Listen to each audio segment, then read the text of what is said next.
everyone, welcome back to our channel. Today, we're in Kawit, Cavite, a town rich in history and culture. This is the place where the Philippine independence was declared. Right in this very spot, the Aguinaldo Shrine.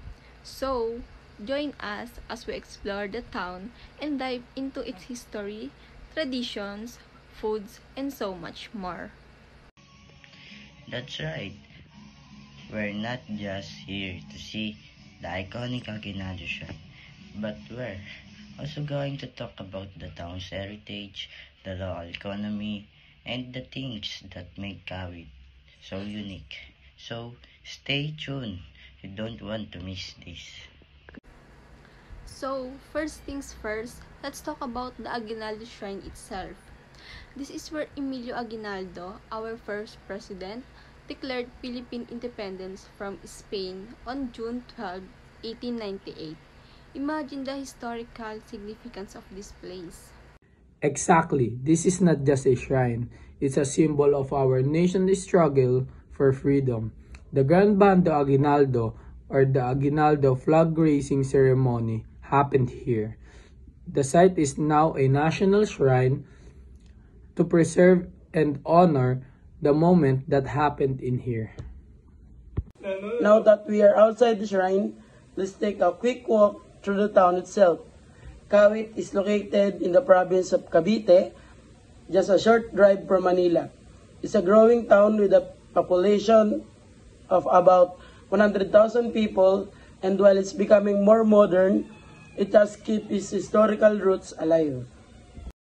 It's a great place to visit if you're into history, but also if you love authentic Filipino food. Some of the towns especially include Suman, Kakanin, and Langgonisa. You got that you got to try the Suman wrap in banana leaves. It's a favorite snack here. Historical site and old parish.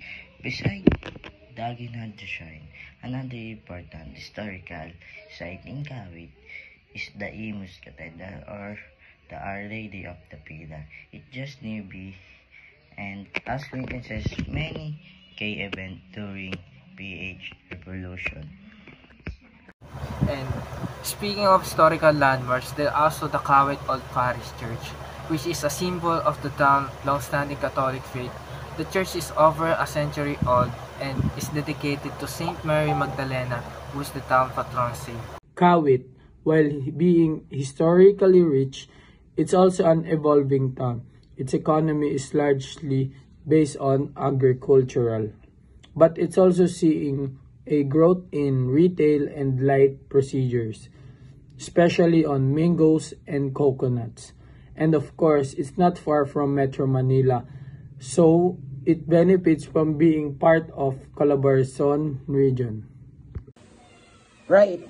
And the current local government official is Mayor Angelo G. Aguinaldo, who is a descendant of Emilio Aguinaldo himself.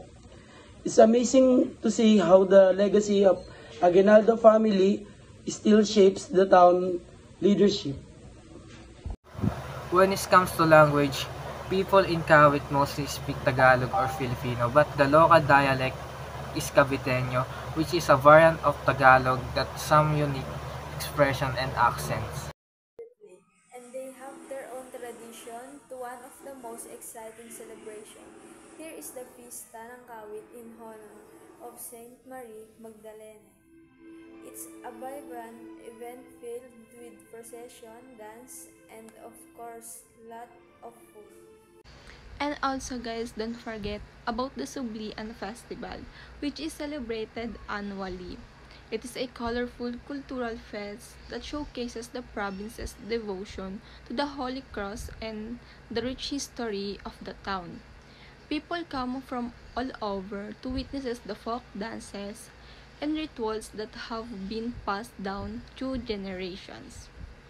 It's such a beautiful display of culture. The festival is a great way to understand the people's deep faith and sense of the community here in Kawit.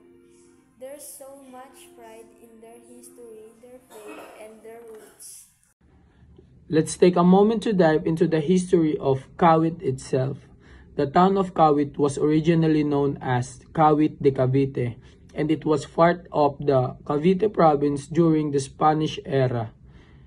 It was a key site for many revolutionary activities, especially during the Philippine Revolution against the Spanish colonial rule. And of course, Emilio Aguinaldo, born here in Kawit, played a central role in shaping the country's independence. He was also the leader of the Katipunan movement and became the first president of the Philippines after declaring independence here in 1898. So there you have it from Aguinaldo sharing to the town-rich cultural, traditional, and historic landmarks. Kawit is a treasure trove of Filipino history. Is not just about the past. It's about celebrating the values that continue shape the Filipino identity today. We hope you enjoyed this tour around Kawit and learned something new if you ever find one. Don't forget to like, subscribe, and hit the bell icon for more historical tours like this. Until next time guys, see you on our next adventure.